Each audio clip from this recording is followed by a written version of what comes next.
is a new radio.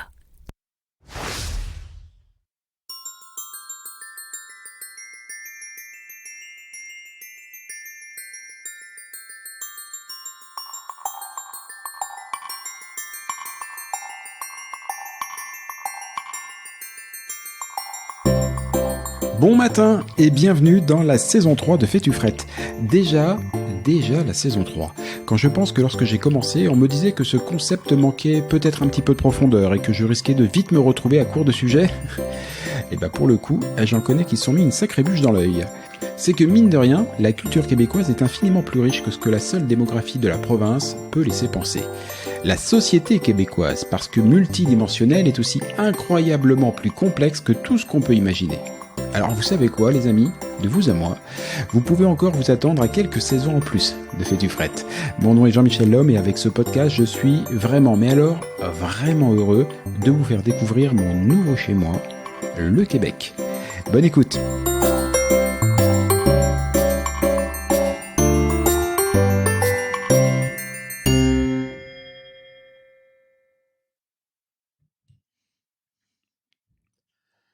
En ce début septembre, des millions de jeunes, et de moins jeunes d'ailleurs, font leur rentrée des classes.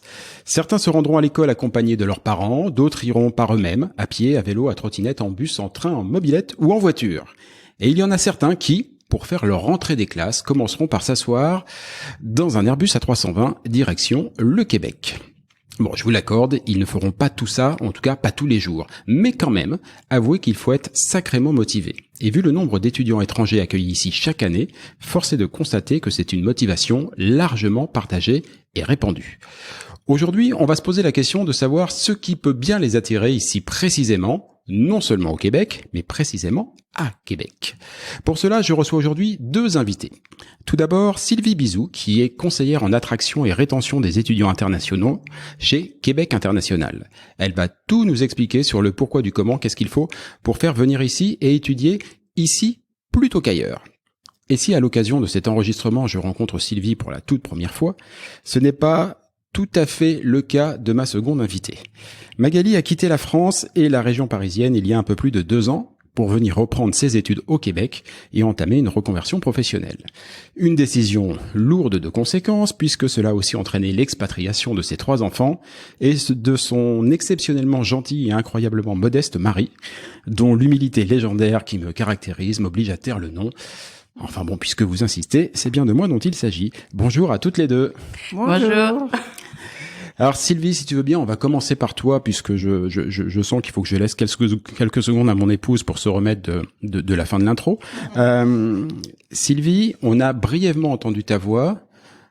Si je ne me trompe, t'as un accent qui est pas très québécois. Tout à fait, ouais. Je viens de la France. On est arrivés, nous aussi, en famille, il y a 3 ans, avec mon mari et mes 2 garçons, 11 et 14 ans à l'époque, pour pareil, immigrer parce qu'on avait l'envie de montrer autre chose à notre famille, à nos enfants, une autre culture et donc gros changement, mais il y a 3 ans.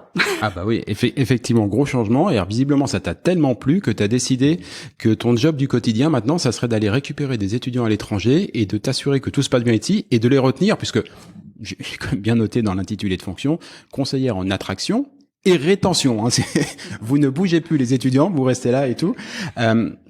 Tout ça chez Québec International. Est-ce que tu peux me présenter rapidement ce qu'est Québec International? Oui, tout à fait. Donc Québec International, c'est l'agence de développement économique de la région de Québec et de ses environs. On est un organisme à but non lucratif et puis on a vraiment pour mission de soutenir le développement économique de la région de Québec, puis son rayonnement national, international. Pour ça, on a plusieurs mandats, dont celui d'attraction et de rétention des étudiants internationaux, on est d'accord, mais c'est aussi de favoriser la croissance des entreprises, c'est aussi de soutenir les secteurs de force, d'attirer dans la région des talents internationaux, que ce soit au niveau travailleurs ou étudiants. Et puis, on le sait, ici, il y a une rareté de main-d'œuvre. Donc, oui, on a envie de les retenir aussi. Mais dans un premier temps, on a envie de les attirer et de leur montrer à quel point c'est une aventure exceptionnelle d'immigrer au Québec et que il y en a pour tous les goûts. Tu disais rareté de main-d'œuvre, même ici précisément à Québec, parce qu'on est quand même sur la capitale de la province, c'est une grande ville. Alors on peut imaginer qu'il y a des problèmes de pénurie de main-d'œuvre un petit peu partout dans la province, c'est très grand hein, le Québec, mais à Québec aussi, Il y a des manques? À Québec, énormément. On est à un taux de chômage d'un peu plus de 3% aujourd'hui. Donc, c'est vraiment important le nombre de main-d'œuvre qui manque ici. Et attirer des études internationaux, c'est une des solutions à la pénurie de main-d'œuvre ou à la rareté de main-d'œuvre, comme on dit, parce que les gens sont formés ici, ils arrivent déjà avec une expérience de travail, parce que souvent, comme toi, Magali, j'imagine, tu avais déjà travaillé en France. Ils ont donc une expérience professionnelle préalable. Ils arrivent, ils sont formés ici donc ils sont diplômés avec des études québécoises et puis ils apportent leur multiculturalisme, ils apportent toute leur envie de s'intégrer ici et d'apporter leurs compétences. Donc ça peut être une des solutions qui est peut-être la moins connue ou la moins exploitée, une des moins exploitées, je vais dire, par les entreprises. Mais probablement l'une des plus efficaces, parce qu'effectivement, sur le peu que j'ai pu constater depuis les 2 ans qu'on est nous ici, c'est vrai que parfois l'adaptation pour quelqu'un qui a parler de mon cas particulièrement, quelqu'un qui a déjà un profil et une carrière, qui arrive ici. Contrairement à Magali, moi je vais pas du tout chercher à changer de carrière, je vais rester dans mon profil. Sauf que les habitudes de travail, même les mots utilisés, les manières de procéder sont différentes et que l'adaptation est pas forcément facile. Et j'imagine que quand on a été formé ici, qu'on est passé par les études à Québec, forcément l'adaptation derrière, ça glisse. L'adaptation est plus facile et puis en plus, pour un étudiant international, il a le droit de travailler pendant ses études. Donc il a la possibilité déjà de s'intégrer dans le monde du travail. Il a une autorisation de travailler 20 heures par semaine la plupart du temps pendant l'année scolaire et puis 40 heures pendant les vacances, qui est quand même super intéressant pour lui parce que ça lui permet aussi, la vie est quand même à un coût ici au Québec malgré tout, et ça lui permet d'avoir un petit pécule supplémentaire, de pouvoir découvrir le monde du travail, de pouvoir s'intégrer et puis souvent de pouvoir rester dans la même entreprise pendant ses études et à la fin de ses études, et donc vraiment de s'intégrer. C'est une vraie manière de s'intégrer ici au Québec, le marché du travail et le monde du travail. Alors ça, c'est un vrai point sur lequel je voudrais t'interroger, puis je pense que je vais demander l'avis à ma chère étendre derrière. Effectivement, quand on a ce type de permis de permis d'études, on a l'autorisation de travailler jusqu'à 20 heures par semaine. Ok, on a l'autorisation, mais est-ce qu'on peut raisonnablement réussir ses études tout en travaillant 20 heures par semaine, ou est-ce que c'est juste administratif? C'est une très très bonne question que tu poses. C'est vrai que nous, on conseille toujours aux étudiants de ne pas travailler à hauteur de 20 heures par semaine. C'est le maximum qu'ils peuvent faire. Mais on sait que pour avoir un beau ton de réussite au niveau de ses études, parce qu'il y a une intégration au niveau des études, et puis je pense que Magali en parlera un peu plus, parce qu'il y a des vraies différences d'éducation et d'enseignement ici. On conseille entre 8 heures et 12 heures pour des étudiants pour travailler pendant l'année scolaire, pour ne pas se mettre à mal au niveau des études. Magali, alors tu m'en veux pas, hein, je vais t'appeler par prénom à chaque fois parce que en général je l'appelle pas comme ça, si vous voulez, mais ça fait bizarre. Oui, mais bon, il y a des gens qui nous écoutent quand même. Toi, tu te serais senti de travailler 8, 12, 20 heures par semaine en plus de tes études? Moi non, parce qu'en fait, on a énormément de travail. Normalement, on n'a pas de travail à la maison à faire, sauf que en réalité, on a toujours du travail en retard parce qu'on n'a pas le temps de tout faire en classe. Donc du coup, on travaille à la maison et en gros, les 8-12 heures, on les fait sur notre travail personnel. Donc on n'a pas le temps de travailler pour gagner de l'argent. Et en fait, moi, j'avais plein de copines en classe qui ont commencé à travailler et elles ont lâché parce qu'elles pouvaient pas. Elles n'arrivaient pas à cumuler le travail de l'école plus un salaire, quoi. Donc plus la vie de famille, plus la vie en famille. Ouais. C'est sûr que ça peut être. C'était pas possible. Oui, parce que en plus, toi, puisque tu es marié avec monsieur, ça veut dire que tu as aussi un certain âge, donc une famille et ainsi de suite. C'est pas forcément le cas de tous les étudiants qui arrivent. Alors justement, c'est quoi le profil des étudiants qui sont recherchés? J'ai bien vu, puisque on en est l'exemple type. Tout le monde peut venir, mais c'est quoi le profil? Tu voulais dire quelque chose? Je voulais juste rajouter qu'en fait, les seules personnes qui travaillaient en dehors de leurs études sont des Québécoises. En fait, il y a beaucoup de jeunes qui ont entre 17 et 25 ans qui, elles, travaillent 8 à 12 heures par semaine en plus de leur... Ça, c'est culturel, tu as raison, c'est une vraie culture. Mais toutes les étudiantes étrangères de France ou d'ailleurs, elles n'arrivaient pas à cumuler les deux, quoi. Ouais, ça c'est une particularité très française aussi, on le remarque, c'est que les Français ils travaillent beaucoup moins que les autres étudiants internationaux, je vais dire. Les étudiants québécois, c'est une particularité d'ici, c'est-à-dire qu'à partir de 14 ans, les Québécois ils travaillent. Ils travaillent pour avoir de l'autonomie, et puis moi je peux vous dire qu'aujourd'hui mes enfants, c'est eux qui me demandent de travailler parce qu'ils savent que ils vont pouvoir aller faire des courses, ils vont pouvoir aller s'acheter être un peu plus autonomes et pas avoir à demander à papa et maman donne-moi $10 pour que je puisse aller m'acheter une crème glacée ou une glace. mais c'est sûr que c'est une vraie possibilité d'intégration pour des étudiants internationaux Effectivement, quand tu dis il y a beaucoup de travail personnel à faire, on y reviendra peut-être après, mais c'est sûr que c'est pas la même manière de fonctionner ou d'étudier qu'en France. Puis pour des étudiants qui sont plus jeunes, sincèrement, on le conseille parce que c'est une vraie possibilité d'intégration. On sait qu'il peut y avoir des soucis d'intégration pour des étudiants qui viennent ici à l'université parce que les Québécois ont souvent tendance à se regrouper, ils se connaissent, ils sont ensemble dans les groupes de travail, etc. Donc pour des étudiants internationaux de s'intégrer dans la faculté ou dans l'établissement, il peut y avoir un enjeu. Par le travail, ça va être une autre possibilité. Par le sport, c'en est une autre. Par la culture, ça peut être une autre manière aussi. Mais c'est une vraie possibilité d'intégration et puis de découvrir le monde du travail qui est complètement différent, comme le monde des études est complètement différent. Tu dis, il y a beaucoup de travail personnel. C'est clair que la manière de fonctionner dans les études, c'est pas du tout la même. Il y a beaucoup plus de pratiques, il y a beaucoup plus de groupes de travail, il y a beaucoup plus de travail personnel justement en amont parce qu'il y a moins de théorie. Je pense que ça dépend aussi de la formation qu'on fait parce que je pense qu'une formation très pratique, comme en pâtisserie, je pense qu'il y a pas de travail personnel à la maison. Donc là, c'est quand même, je pense que c'est plus simple de travailler à l'extérieur. Mais quand on fait un travail, moi j'ai fait une formation de décoration d'intérieur. Là j'avais quand même beaucoup de travail à la maison à faire et du coup j'avais pas le temps de. Il y a peut-être quelque chose d'autre au-delà de l'aspect culturel. Alors je le vois en tant qu'observateur parce que du coup j'ai été observateur pendant un an et demi pendant sa formation. Le fait d'être immigrante et d'être associée à un permis d'études. Peut-être qu'elle se mettait aussi plus la pression et peut-être que les étudiants étrangers se mettent plus la pression et donc se disent non, je vais peut-être pas me disperser en allant travailler à côté parce que moi mes études, faut pas que je les rate. J'ai 18 mois de permis de permis d'études, ça fait 16 mois. Qu'est-ce qui se passe si je dois repiquer? Il y a peut-être ça aussi qui fait que l'accès à l'emploi est peut-être plus compliqué. C'est une possibilité que les étudiants se mettent plus de pression, ça c'est sûr et certain parce qu'ils n'ont pas le choix de réussir. Effectivement, ils ont un délai une deadline de leur permis d'études, donc il faut qu'ils réussissent leurs études dans ce momentum-là. Mais je dirais que ça n'empêche. Il y en a pour certains, ils ont pas le choix que d'aller travailler à côté parce que financièrement ils ont cette demande-là et cet enjeu-là de se dire il faut que je gagne un peu d'argent à côté. Puis je peux vous dire qu'on a des témoignages d'étudiants qui travaillent de nuit malgré leurs études. Donc c'est aussi un enjeu personnel et je pense que chaque situation est différente.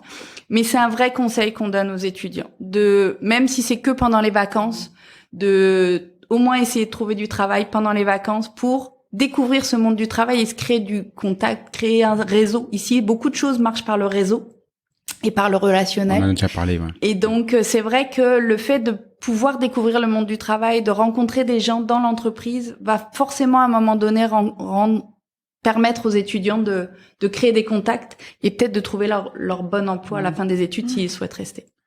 Je reviens à la question que je te posais tout à l'heure. Quel est s'il y en a un, le profil des étudiants que tu, dans ton boulot et que Québec International, d'une manière générale, cherche à faire venir? On n'a pas de profil type parce que on travaille pour tous les niveaux d'études, que ce soit professionnel comme Magali a fait cette année ou depuis 2 ans, comme des niveaux techniques au niveau collégial ou du niveau universitaire. Donc ça veut dire que c'est des étudiants prioritairement francophones ou francophiles parce que on le sait ici, ils sont obligés d'avoir un niveau de français B2 en général pour commencer, pour être admis dans un établissement d'enseignement, ce qui implique c'est un vrai gage de réussite d'avoir un niveau de français correct parce qu'il y a une épreuve uniforme de français dans certaines filières à passer à la fin. Et c'est souvent un enjeu de réussite des études de pas avoir le bon niveau de français. Donc on insiste vraiment là-dessus nous en amont pour dire aux gens, aux étudiants qui voudraient venir, formez-vous en français parce qu'il y a un vrai enjeu de réussite de vos études. Puis là, on est à Québec. Oui, on est à Québec. Sur Fais-tu Fred, depuis le lancement du balado, à plusieurs reprises, on a parlé du côté cosmopolite de Montréal, voire des problèmes de langue et de la sauvegarde du français qui est un véritable enjeu à Montréal. On est à Québec ici, c'est pas du tout pareil. À Québec, pour le coup, on parle vraiment français. C'est rarissime de parler une autre langue, en tout cas dans le milieu du travail et ainsi de suite. Donc oui. Ouais. Enjeu majeur. Enjeu majeur, et puis même des étudiants, nous on fait des activités de rétention ou de réseautage en tout cas avec les étudiants. Puis on a des étudiants qui ne parlent que anglais, leur langue maternelle et l'anglais parce qu'ils sont en postdoc ou dans des études supérieures et que là, dans la recherche, souvent c'est en anglais.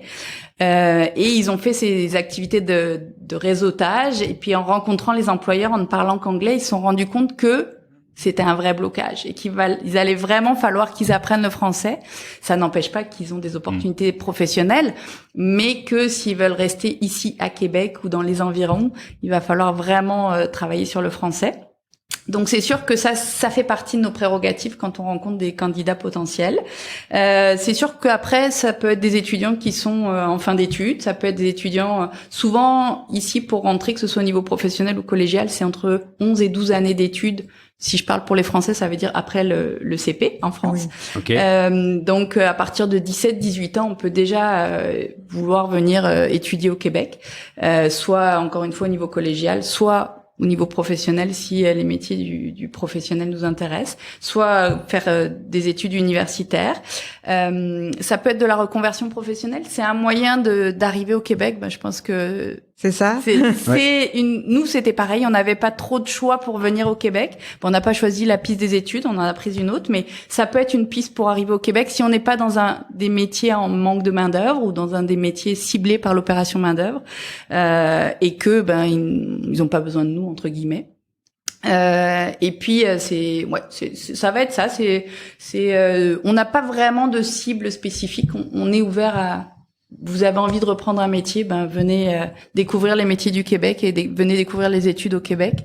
Peu importe l'âge, c'est ça. Peu importe l'âge, c'est important parce que vraiment moi c'est aussi ça qui m'a fait venir parce que je me suis dit vu l'âge que j'ai, reprendre les études et puis en fait ici c'est pas un problème quoi. Donc pas du tout. Ouais. Franchement c'est. Ouais. Et puis on le sent bien quand on est à l'école, qu'il y a pas.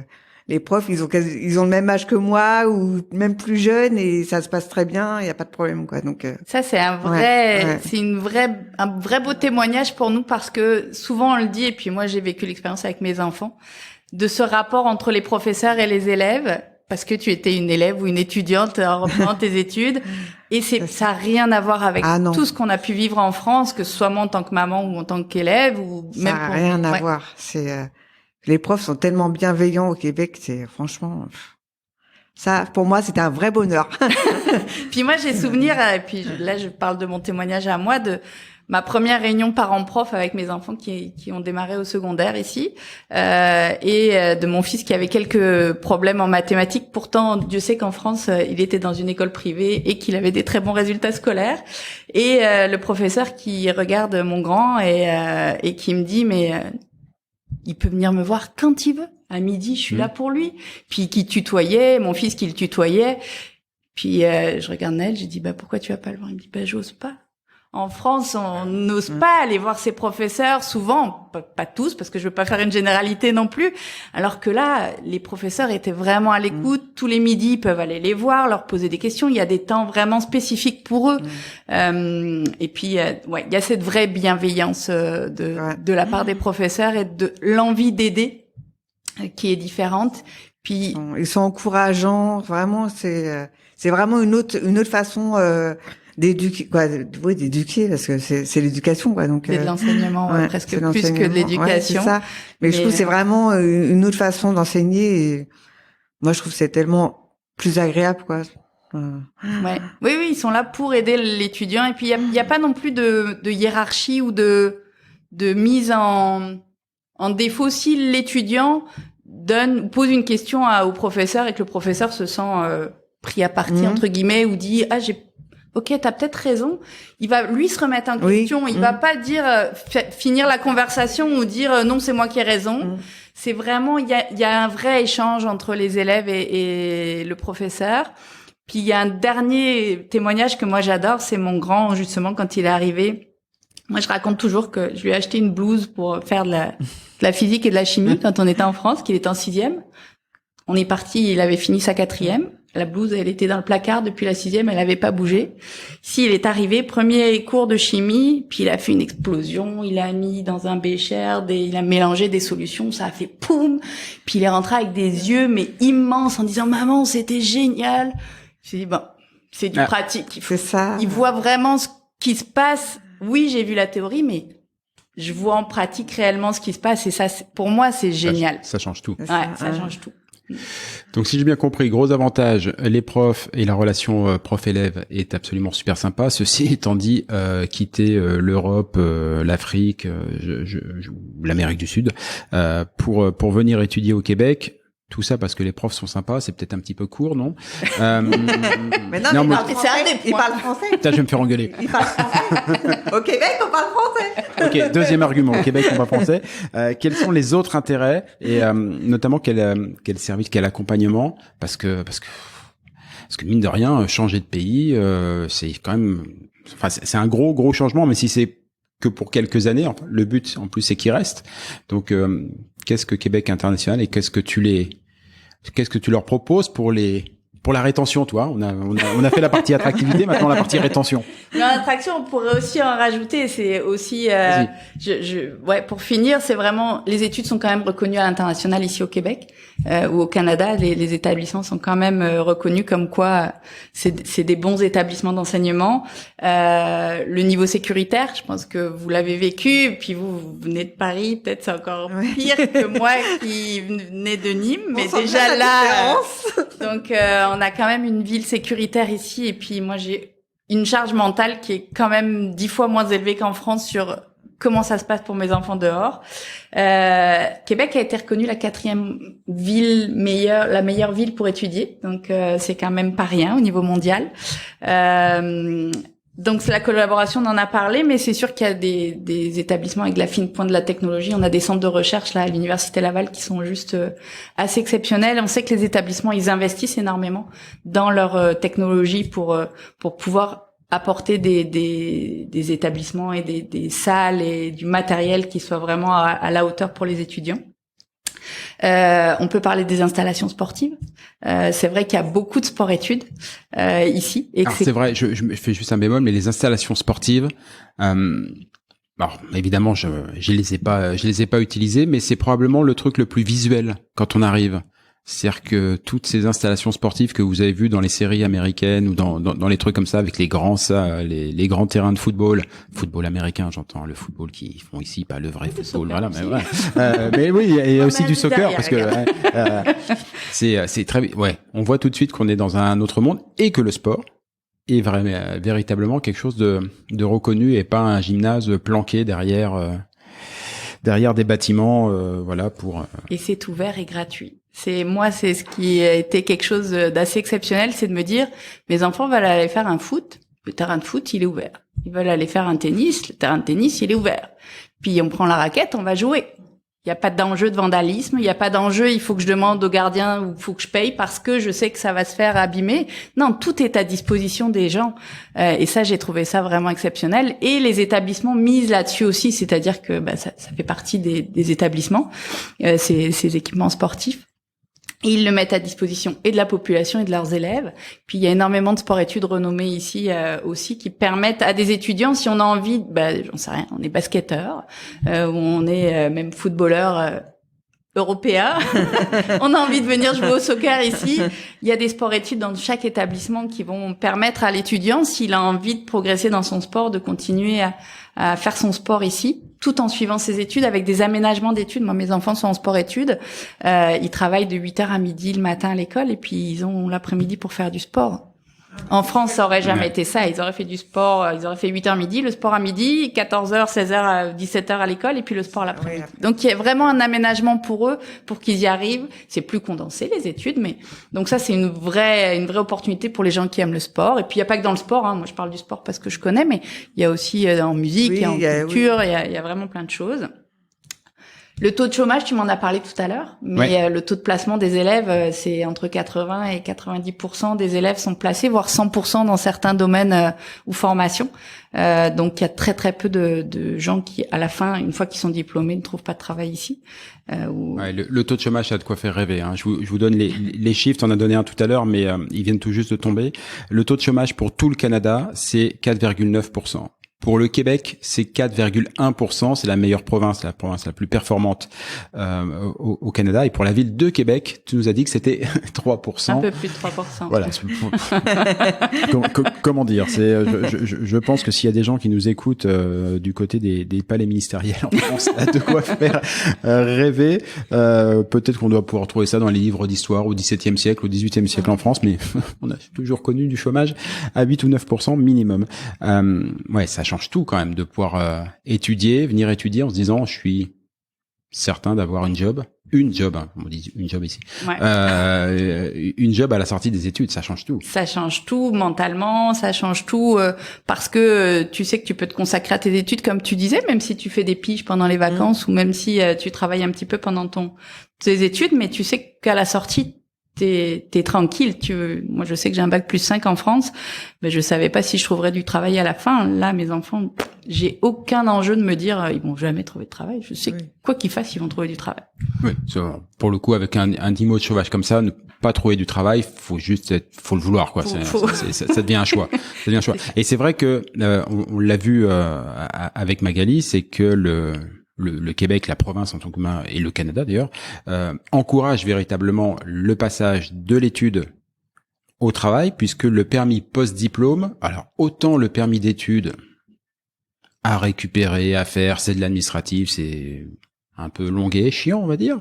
Par contre, le permis post-diplôme, alors là, ça va à une vitesse. C'est automatique, hein. C'est exactement, c'est automatique. T'as ton diplôme, tu nous prouves que t'as ton diplôme, bim, t'as ton permis et va travailler avec des belles durées qui permettent d'aller voir loin.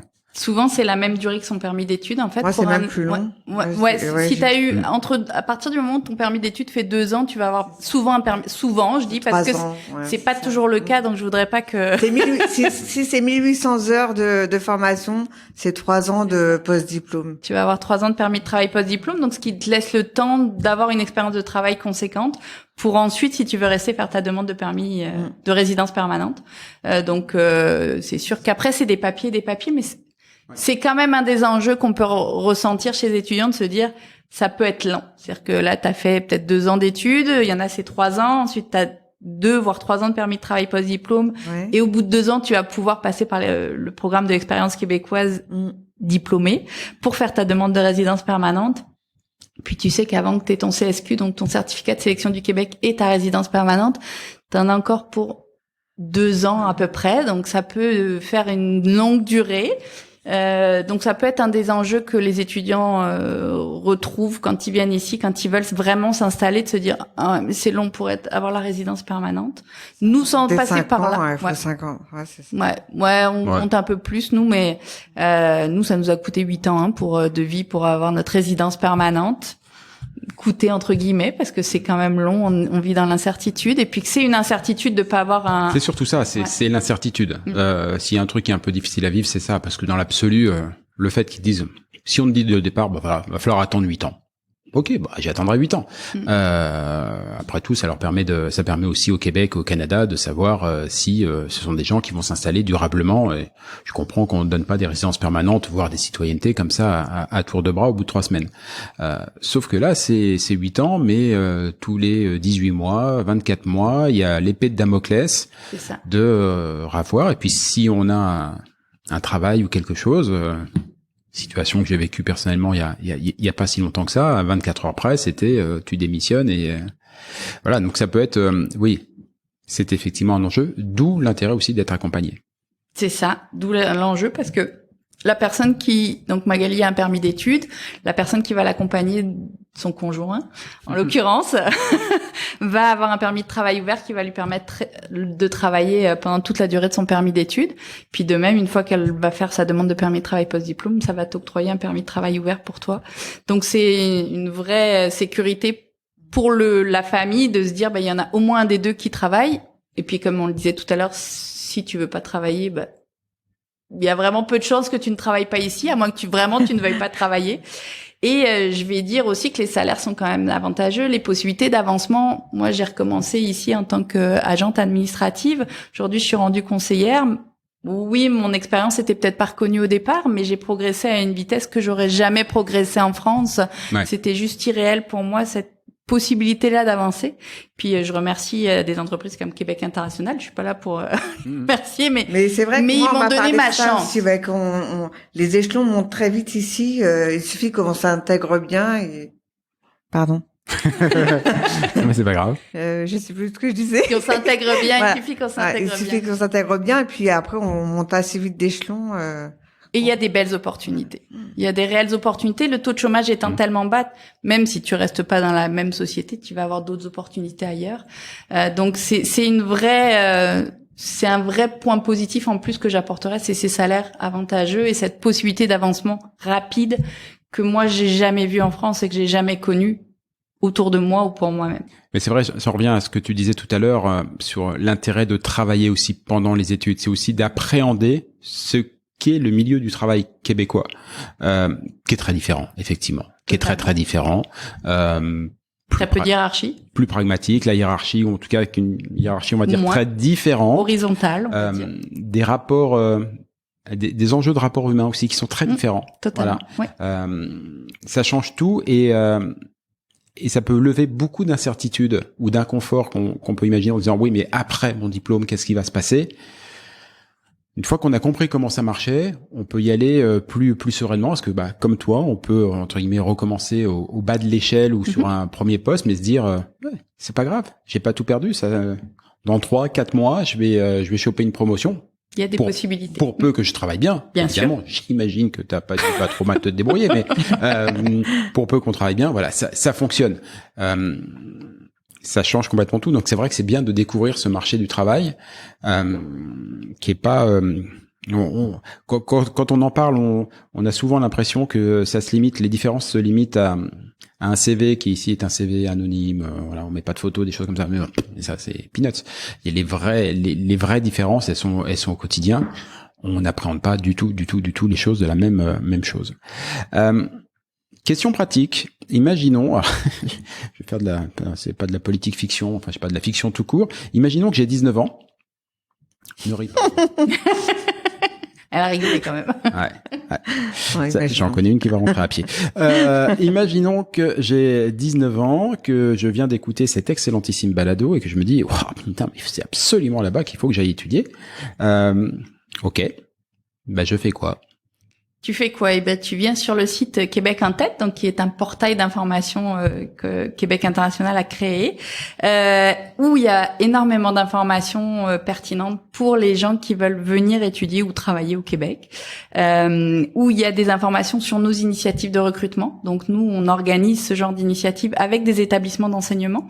L'objectif étant effectivement de mettre en avant certains programmes d'études, certains domaines, et puis on a en ce moment 5 domaines bien ciblés par le ministère de l'Immigration, de la Francisation et de l'Intégration, pour essayer de recruter des étudiants internationaux.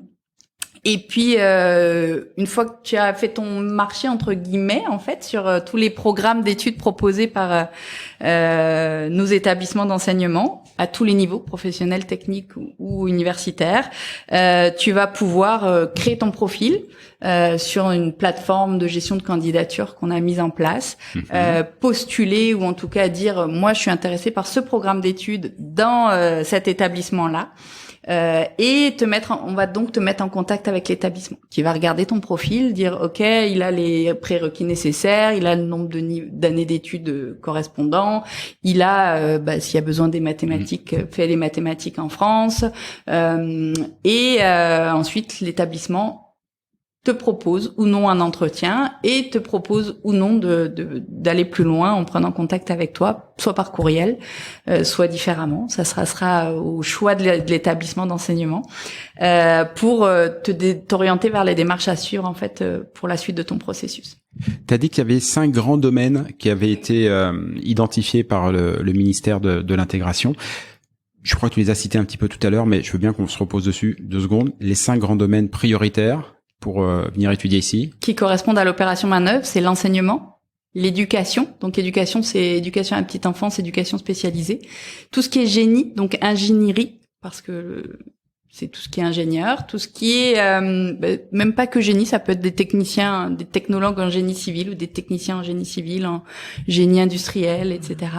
La santé, on est bien d'accord. Tout ce qui est technologie de l'information, évidemment. Et puis toute la formation professionnelle. Donc les 5 domaines, ils sont ciblés. Puis tous les programmes d'études en formation professionnelle sont ciblés.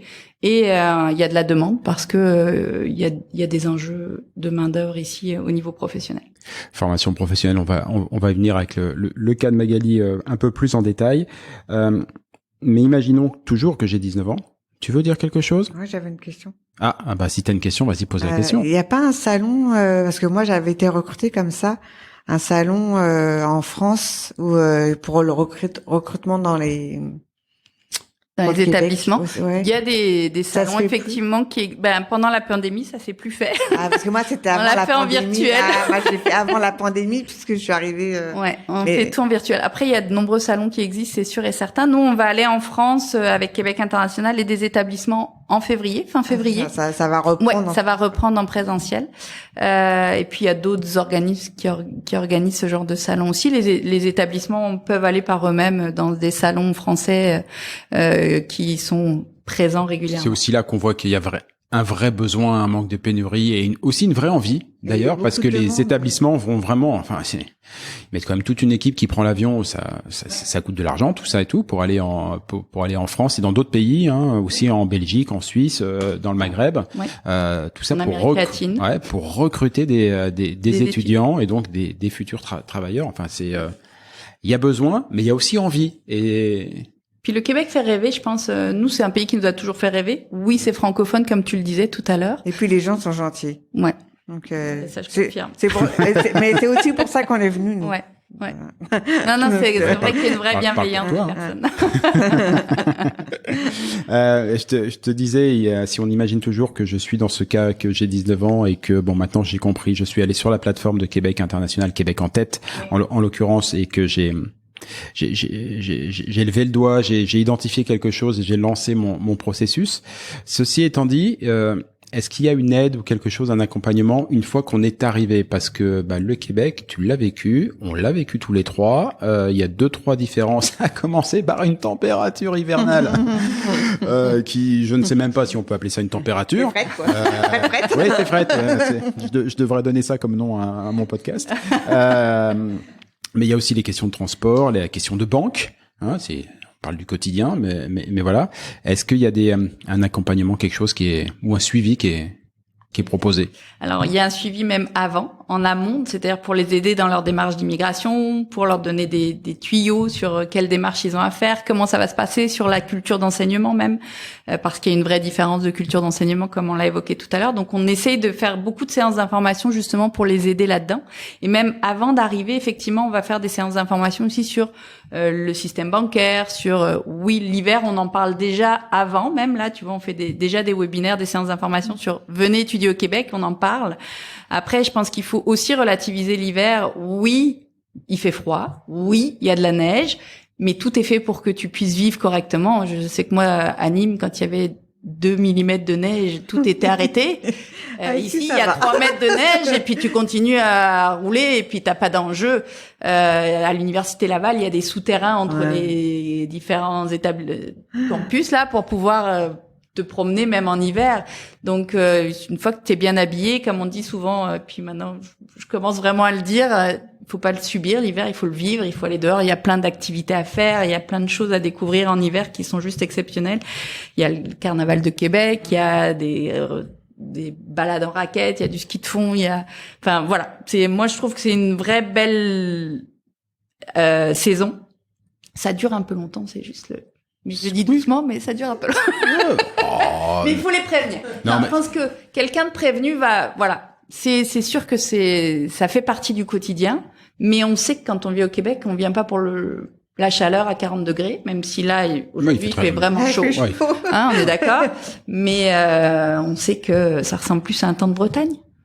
Oui, avec 4 vraies saisons. Ouais.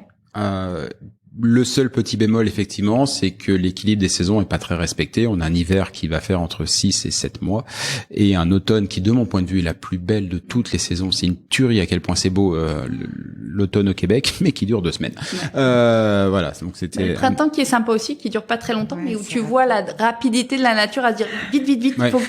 faut vite que je sorte parce que c'est maintenant. On sent que la nature est comme les humains, c'est-à-dire qu'au sortir de l'hiver, elle est tellement à bout, comme ils disent, comme on dit ici. Faut vite, voilà.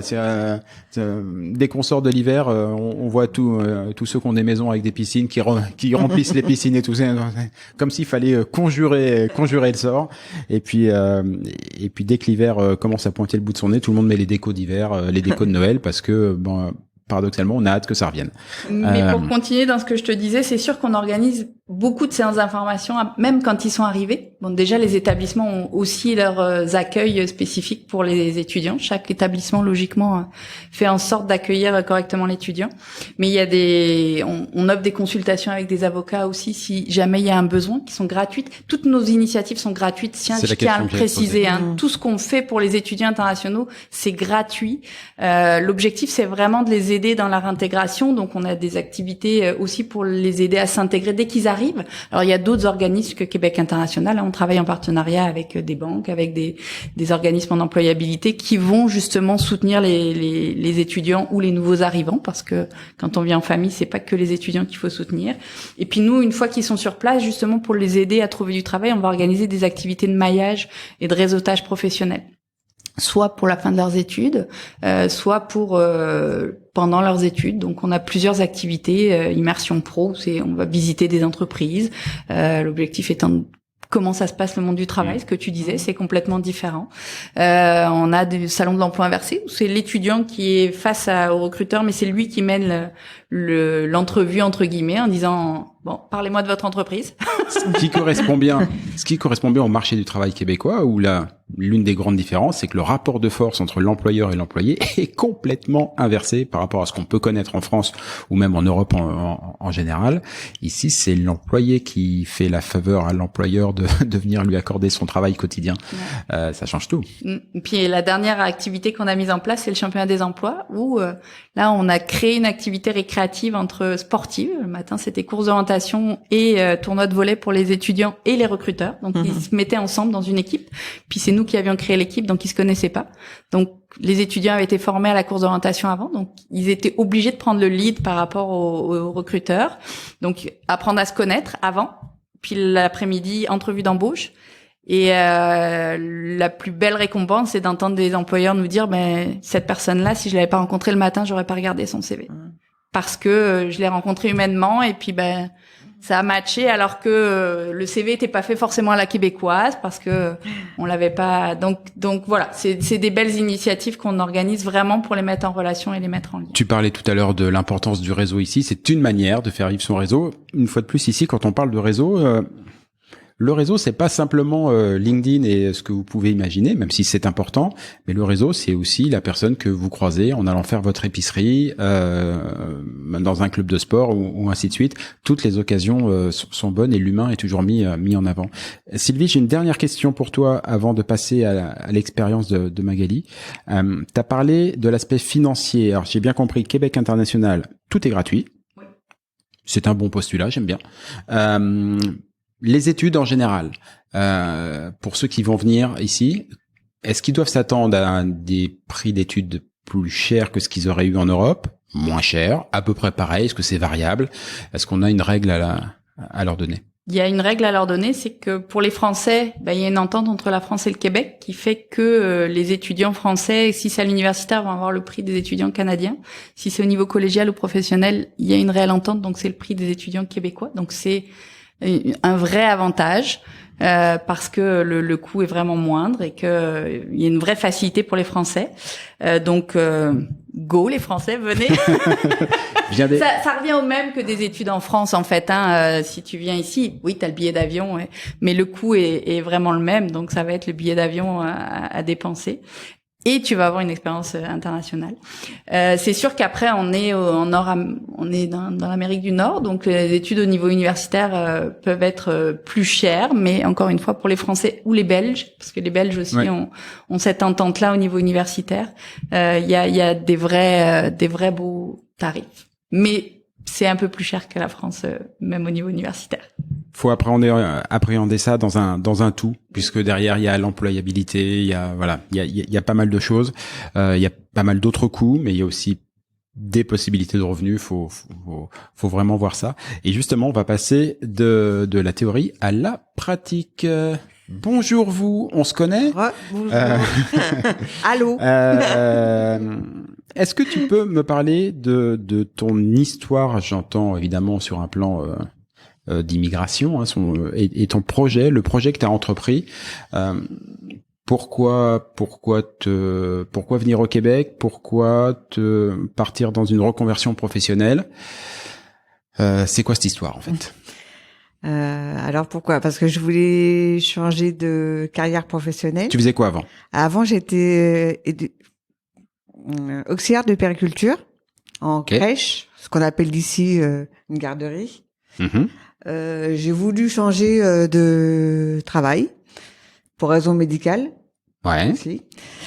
Et en fait, j'ai voulu me convertir dans la décoration professionnelle intérieure. C'est un métier qui m'intéressait parce que j'avais déjà fait une formation en France, mais qui n'était pas reconnue. Donc, j'ai pas pu trouver de travail en France à cause de ça. Et je me suis dit, pourquoi pas aller au Québec, parce qu'on voulait aussi changer de vie. Et on connaissait le Québec parce qu'on était venu une fois en voyage et puis on a bien aimé. On s'est dit, allons au Québec. C'est une formation qui est gratuite. Vu mon âge, je peux la faire. Donc voilà, c'était l'opportunité. Et puis c'était l'opportunité, mais question con, est-ce que tu aurais pas pu faire la même formation en France, dans une autre ville qui t'a changé? Voilà, on pouvait déménager et ainsi de suite, mais j'aurais pu la faire en France, oui, effectivement, mais après, je me serais retrouvée certainement avec des plus jeunes que moi, parce qu'en formation professionnelle adulte, je sais pas, c'est surtout des écoles privées en France.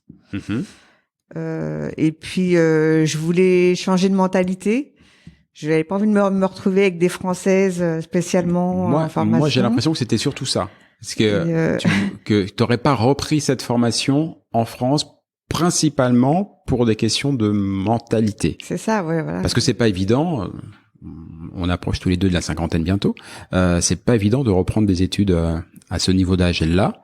On peut se sentir jugé et ainsi de suite. Le sentiment que j'ai, c'est qu'en France, tu te serais jamais lancé. Alors au Québec, par contre, zéro problème, quoi. Oui, zéro problème, parce que je savais que déjà, il y a beaucoup de tranches d'âge dans la même classe. Parce que dans ma classe, on était, la plus jeune avait 17 ans et la plus âgée, elle devait avoir 55 ans, quelque chose comme ça. Donc c'est vraiment une grande tranche d'âge et de plein de nationalités différentes. Et en fait, on s'est toutes bien entendues. Il n'y avait pas de jugement. On était toutes là pour la même chose, pour apprendre et puis pour vivre cette expérience. Donc non, c'est. Ça te semblait naturel. Oui. Je rajouterais, c'est ça qui, moi, me semble le plus important, c'est pas de jugement. Puis quand tu arrives ici, c'est un vrai changement de culture, c'est on ne te juge pas. Puis t'es là pour apprendre et puis t'es là pour faire tes preuves, mais il y a pas ce jugement qu'on peut avoir ou peut-être qu'on se le met toute seule en France, j'en sais rien, mais en tout cas ici tu l'as pas, ce sentiment. Ouais.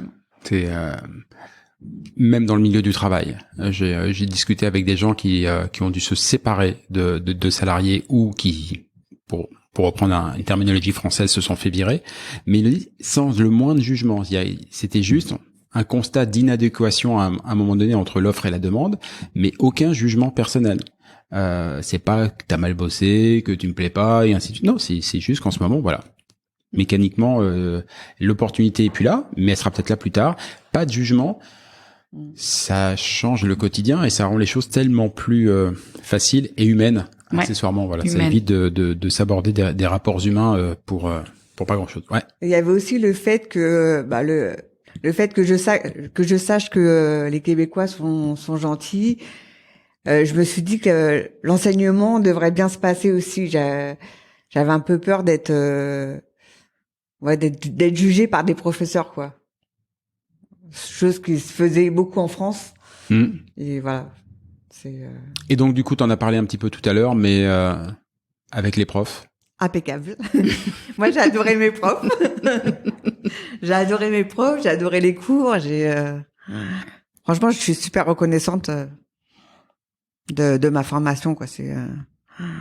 Est-ce que tu as eu le sentiment que c'était adapté à des adultes qui étaient comme toi en reconversion?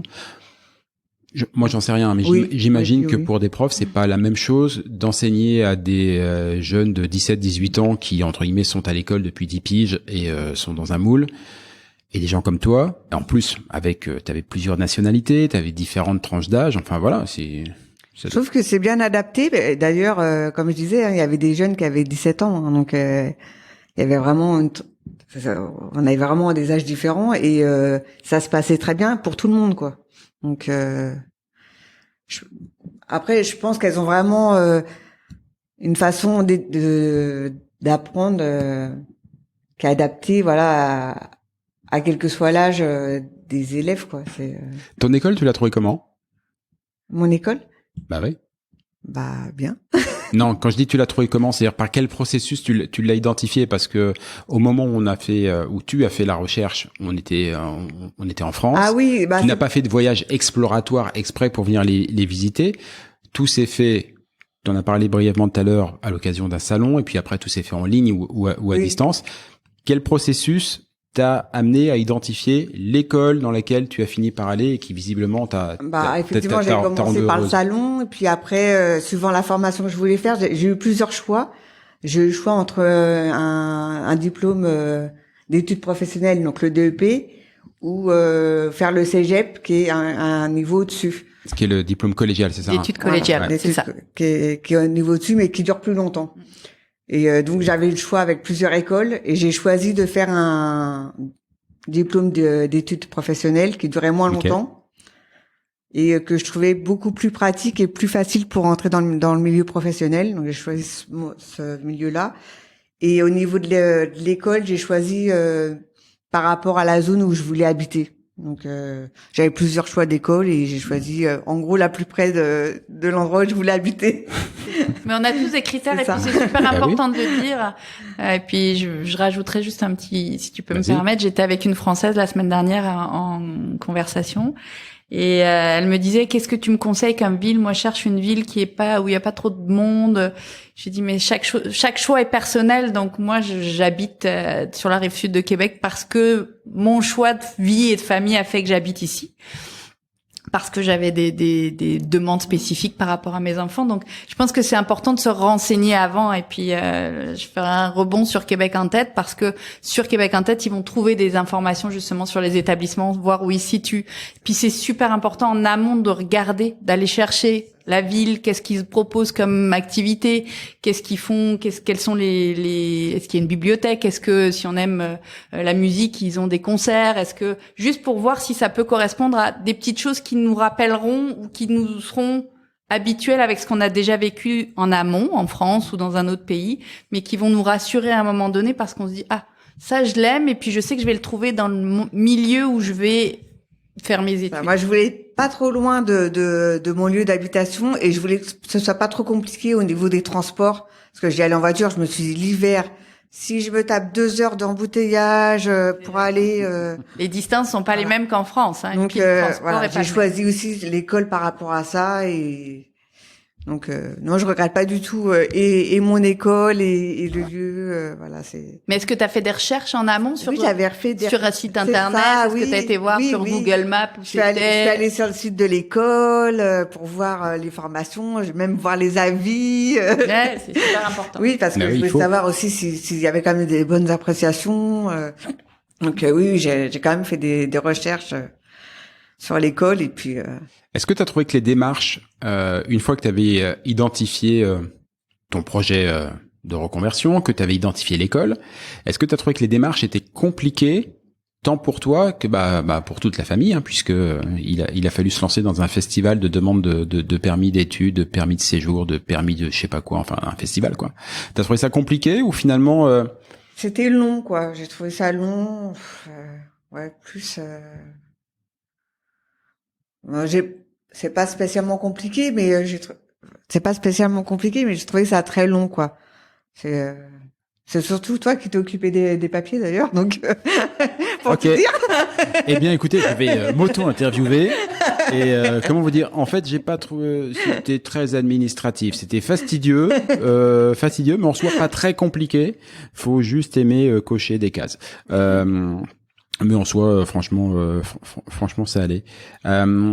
Est-ce que t'as vécu un choc culturel? C'est-à-dire que. Oui. Vas-y, explique, développe. Oui, par rapport au vocabulaire. Ouais. Bah oui, parce que faut le dire, hein, au vocabulaire. Ah oui, donc... c'est vrai. En plus, tu t'es mis à la maison à me parler en pouce et en pied. Oui, en plus, oui. En plus, voilà, moi j'ai des unités de conversion différentes de France, donc il a fallu que je réapprenne tout, les pouces, les pieds. Et puis même au niveau du vocabulaire en classe, après c'est allô, bon matin, et plein de choses comme ça, mais qu'au début on est un peu surpris. Et puis il y avait, je sais pas, au niveau de culturel, je réfléchis. Il y a l'accent aussi. Oui, l'accent. Oui, nous, on a des accents différents. Au début, j'ai eu beaucoup de mal parce qu'en plus, je trouvais qu'elle parlait vite. Et avec l'accent, j'avais du mal à comprendre. En plus, je suis un peu malentendante, donc ça rajoute une couche de difficulté. Mais oui, puis en plus, il y a eu le masque entre-temps, puisque tout ça s'est fait sous période de Covid. Donc, il y avait aussi la période avec le masque. Avec le masque. Oui. Ouais. Donc, non, il y a eu plusieurs choses qui sont accumulées. Mais finalement, maintenant, je comprends très bien l'accent québécois. Ils peuvent parler plus vite, ça va mieux. Mais il y a un temps d'adaptation, on est d'accord, quel qu'il soit. Et tu te rendais tous les jours à l'école, puisque toi, ton école, comme c'était une école professionnelle et pratique, et effectivement, tu as eu la chance qu'elle ne soit pas fermée. Et donc, tu as fait des cours en vrai, enfin, la plupart du temps. Tu as quand même fait quelques cours en visio. Ça va, le déneigeage de la voiture, ça se passe bien? Tu es devenue experte?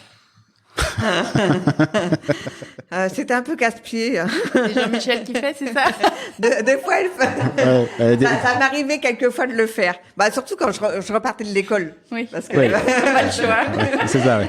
Des fois, j'étais embourbée avec ma voiture. On est dans la neige, là. J'étais obligée de le faire toute seule, donc. Ouais, le matin, en général, c'était plutôt moi qui m'y collais, effectivement. C'est un tel bonheur de déneiger la voiture le matin à 7h du mat par -30. Est-ce que on sent bien depuis le début, à chaque fois que tu en parles, t'as le sourire, les profs c'était super, et on sent que t'as vraiment aimé ta formation au point que t'es devenue fluente en pouce et en pied. Mais est-ce que t'as des regrets? Est-ce qu'il y a des choses qui quand même te disent peut-être pas, peut-être que j'aurais pas dû. Enfin, est-ce que t'as des regrets, des choses où tu te dis ça aurait pu être mieux, ou des déceptions? Parce que là, depuis tout à l'heure, ça a l'air d'être Disneyland. Bah non, je trouve. Je réfléchis peut-être mon stage, parce qu'on fait un stage professionnel d'1 mois et je trouve il y a juste par rapport à mon stage où j'étais un peu déçue parce que j'ai dû chercher mon stage moi-même. Il faut dire que je me suis mis une difficulté parce que je voulais être proche de chez moi. Donc c'est une difficulté que je me suis mise moi-même quoi, mais et du coup le stage il m'a pas trop plu quoi. Mais je trouve ça manquait un peu de plus d'offres de stages un peu dispatchées partout quoi. Et moi je trouve que ça revient effectivement à ce que tu parlais tout à l'heure de l'importance de pouvoir travailler malgré tout, parce que moi qui ai été employeur il y a quelques années, franchement prendre quelqu'un pour 1 mois en tant qu'employeur, au final quand c'est le cas, on prend que des enfants d'amis ou de choses comme ça et tout, parce que le temps de former quelqu'un, de lui expliquer, le moment où il va pouvoir commencer à faire quelque chose, c'est le moment de lui dire au revoir. Donc c'est beaucoup d'investissement pour très peu d'intérêt. Par contre, si on a pu avoir quelqu'un régulièrement tout au long de l'année, ne serait-ce que 10-20 heures par semaine, le stage c'est peut-être différent. D'où l'intérêt de passer par des activités de Québec international qui vont vous mettre en relation avec des employeurs à ce moment-là et essayer de vous créer cette relation-là, mais je comprends que ça peut des fois être un peu plus compliqué. Ouais, par contre, ce que je veux dire, c'est que au début, mon maître de stage, il a pas voulu me prendre en stage. Il me dit non, j'ai pas besoin de stagiaire. Et puis finalement, j'ai discuté avec lui de choses et d'autres. Et à la fin, il m'a dit bon bah je te prends. Ouais. Deux choses qui n'avaient rien à voir avec mon stage. Et puis finalement, le côté humain est passé. Il m'a dit bah je te prends en stage. Et voici le moment anecdote de ce balado, puisque je vais vous raconter la scène, exactement comment ça s'est passé. Effectivement, je l'ai accompagné à son rendez-vous qui était un entretien qui devait durer 10 minutes. Donc j'étais garé devant, j'ai attendu, me faisant suer comme pas mal, j'ai mis la radio, j'ai écouté de la musique. Et ça durait, et au bout d'1h20, elle était toujours pas sortie, mais moi j'avais plus de musique puisque j'avais plus de batterie et on est tombé en panne. Voilà, fort heureusement il y avait un Speedy juste en face. Donc voilà, c'était. Voilà. Mais au final, t'as eu ton stage. Très bavard. Pas que les Québécois. Ouais. Et pourtant, tu es habitué aux gens bavards à la maison. Je parle évidemment des enfants. L'après, ça se passe comment? Parce que ça fait pas si longtemps que ça que tu es diplômé. Félicitations. Oui. Voilà. Ça se passe comment? Tu as de l'aide de l'école? Tu as encore des relations? Trouver du boulot, ça a été facile? J'ai encore des contacts avec l'école, avec certaines profs. Voilà, qui se passe très bien par courriel. J'ai des offres d'emploi des profs. Pour l'instant que j'avais refusé parce que je voulais monter ma boîte. Voilà. Et puis finalement, je me rends compte que j'ai pas tant que ça de clients, donc j'ai fini par décider par trouver un autre travail, un autre job. Et je commence qu'au mois de septembre. Donc félicitations. Voilà. Je me dis, je me dis que ça va me faire un peu de clientèle, de me faire la main un peu, et puis après j'aurai peut-être plus de facilité pour ma boîte en tant qu'indépendante. Voilà. Ouais. Bah, c'est peut-être plus facile effectivement d'être indépendant une fois qu'on a l'expérience québécoise aussi pour savoir comment les choses s'appréhendent, comment les affaires se développent. Pour l'avoir vécu aussi, ça marche pas pareil qu'en France. C'est pas la même manière de fonctionner au niveau des comptes, c'est pas la même chose au niveau des. C'est sûr que c'est important. Mon patron, il m'a dit qu'il était d'accord pour que je laisse ma carte professionnelle. Excellent. Si les gens avaient besoin. Et j'espère qu'après toute la pub que tu viens de lui faire, il va t'accorder une augmentation d'au moins 30%. Merci monsieur, c'est charmant. Là, ma famille vous remercie. On ira faire les emplettes en pensant à vous. Il y a combien d'étudiants, Sylvie, qui viennent à peu près tous les ans sur Québec pour relancer leur vie? Alors j'ai pas les chiffres exacts pour être très clair, mais c'est sûr qu'au Québec, dans la province de Québec, il y a plus de 80 000 étudiants internationaux. Puis l'université Laval, c'est plus de 6 000 étudiants internationaux à l'année. Wow. Donc il y aura de toute façon, même dans les établissements collégiaux, il y a énormément d'étudiants internationaux. Donc c'est sûr que vous serez jamais tout seul, français, au milieu d'un. Toi, dans ta classe? Dans ma classe, on était 3 Françaises. Ouais, 3 Françaises. Ouais. Et il y avait pas mal d'autres nationalités. Et en fait, on était une classe de 23 et après il y en a plein qui sont partis au fur et à mesure, mais après on a fini, on était 18 et il devait avoir une dizaine de Québécoises, c'est tout. Tu viens de dire un truc, il y en a plein qui sont partis en cours de route. Ouais. Pour des raisons de santé et puis des raisons qu'en fait elles travaillaient, que c'était trop compliqué de cumuler les deux. Et elles pouvaient pas se permettre de ne pas travailler, donc elles ont laissé tomber les études. Ça peut être un enjeu après au niveau. Point qu'on n'a pas abordé, ça arrive assez souvent, c'est fréquent des gens qui parce que moi je me dis se lancer dans une aventure pareille. C'était des Québécoises qui ont abandonné. Ah, d'accord. Non, c'est des Québécoises qui ont abandonné. Ça fait partie des écueils pour les étudiants québécois souvent. Il y a le décrochage scolaire parce qu'ils peuvent travailler. puis ils gagnent leur vie correctement, donc ils se disent c'est pas la peine oui. que je finisse mes études. Non, sur les étudiants, sur d'autres étudiants, ça peut être un enjeu aussi, des étudiants qui ont, parce qu'on le sait, on demande une capacité financière quand on vient ici au Québec, qui est à valider, donc vous devez fournir vos preuves de compte ou et du coup il y a des personnes, du coup j'ai vraiment parlé à la française. Ah oui. Bon. Ouais, du coup, T'inquiète pas. ça, du coup, on me l'a dit tout le temps. Dans chaque épisode de Fais-tu frette, il y en a au moins 75 et du coup donc. Et il y a des étudiants qui se retrouvent en situation financière difficile pour X ou Y raison. Des fois, c'est pour un problème de santé, parce que les étudiants français, on a de la chance, on a la RAMQ, donc la sécurité sociale québécoise. Si on a fait nos papiers français en amont, avant d'arriver ici, parce qu'il y en a qui oublient de faire leurs papiers et puis qui se retrouvent ici dans une situation compliquée. Donc, il y a bien suivre les procédures. Je me permets juste de mettre un bémol. La RAMQ, c'est la sécurité sociale light. Oui. Voilà. Vous attendez pas à ce que tout soit pris en charge. Non. Comme en France. C'est pas comme ça que ça marche. Non. Mais par contre, il y a quand même une sécurité. Si vous devez notamment aller à l'hôpital pour quoi que ce soit, ça sera entièrement pris en charge.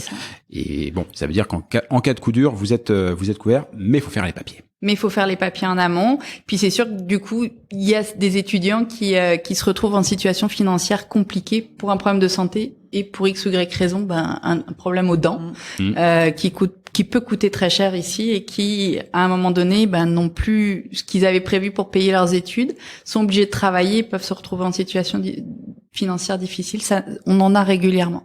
Donc c'est sûr que c'est important de pouvoir travailler en amont ou pendant ses études, ou en tout cas de prévoir une somme suffisamment importante pour ne pas avoir cet enjeu-là, parce qu'on a déjà d'autres enjeux d'incertitude.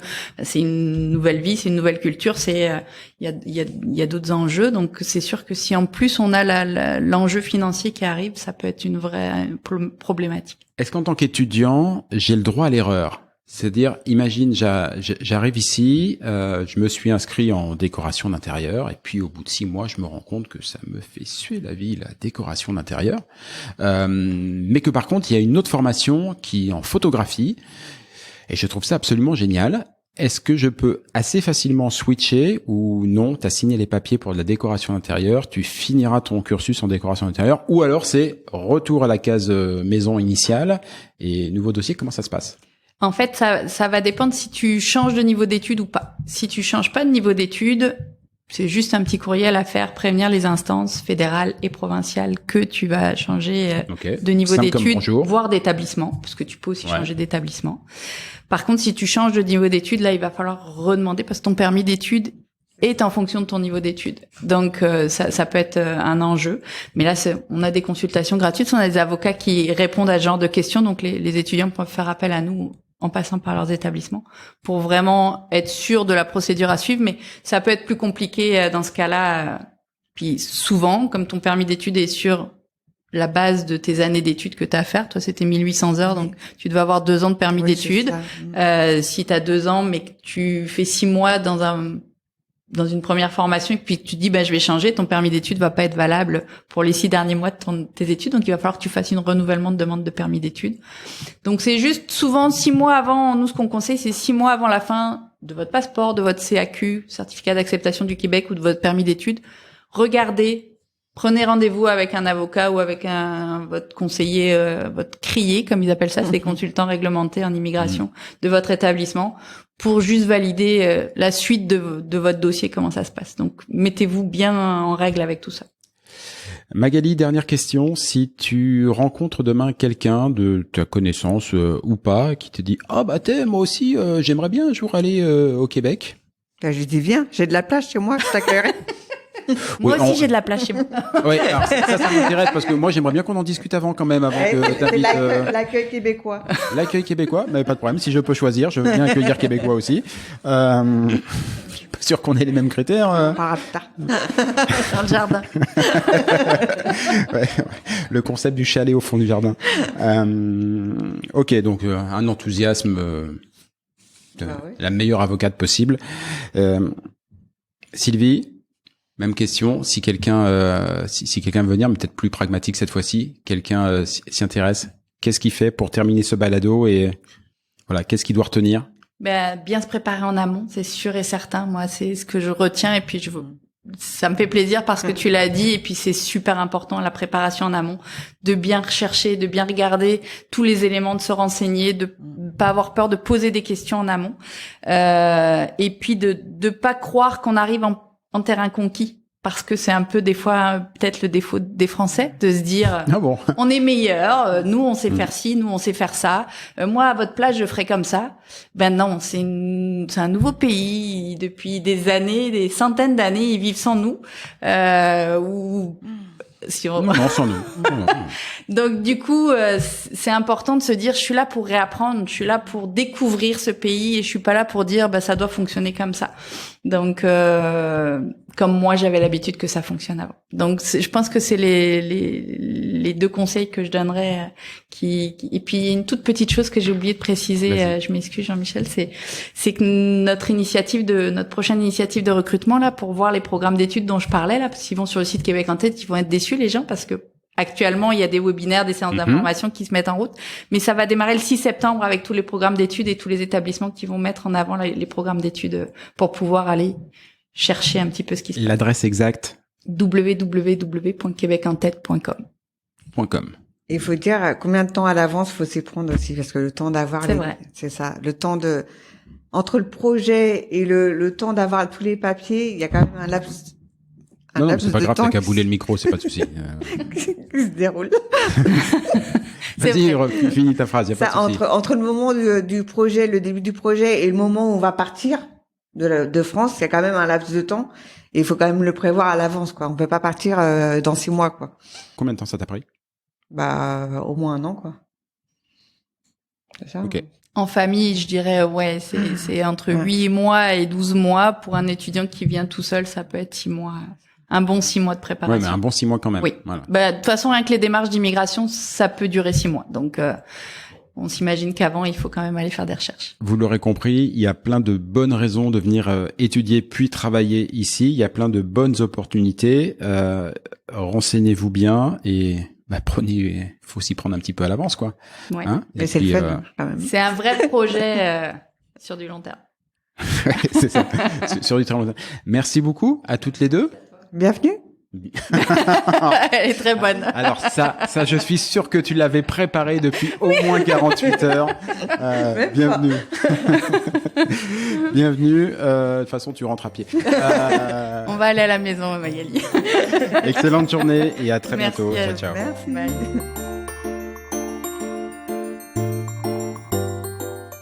Et voilà. Fais-tu frette, c'est fini pour aujourd'hui. Si vous êtes arrivé jusque-là, bravo, vous avez vraiment toute mon admiration. Mais bon, c'est probablement parce que cela vous a plu au moins un petit peu. Ou que vous êtes alors complètement maso. Par défaut, j'opte quand même pour la première hypothèse. On va dire que c'est mon côté optimiste. Alors s'il vous plaît, rendez-moi service. Partagez ce podcast, parlez-en à vos amis, abonnez-vous et surtout, donnez-lui une note. Alors juste pour info, même si ce programme reste évidemment très perfectible, inutile de mettre un 3 ou un 4 sur 5. Au royaume d'Apple et consorts, il n'y a que le 5 sur 5 qui compte. Eh oui, c'est le jeu ma pauvre Lucette. Alors je compte sur vous. Pour le reste, vous trouverez tous les liens, les références vers les livres, les spectacles, les programmes et que sais-je dont on a pu parler au cours de cette émission et même ceux dont on n'a pas parlé mais qui me semblent intéressants. Tout ça, vous le trouverez dans le descriptif, dans les commentaires de ce podcast ou bien alors sur notre site internet faitufrette.com. Sur ce même site, vous avez d'ores et déjà la possibilité de vous inscrire à l'indispensable newsletter hebdomadaire que nous vous préparons et qui sera lancé très prochainement.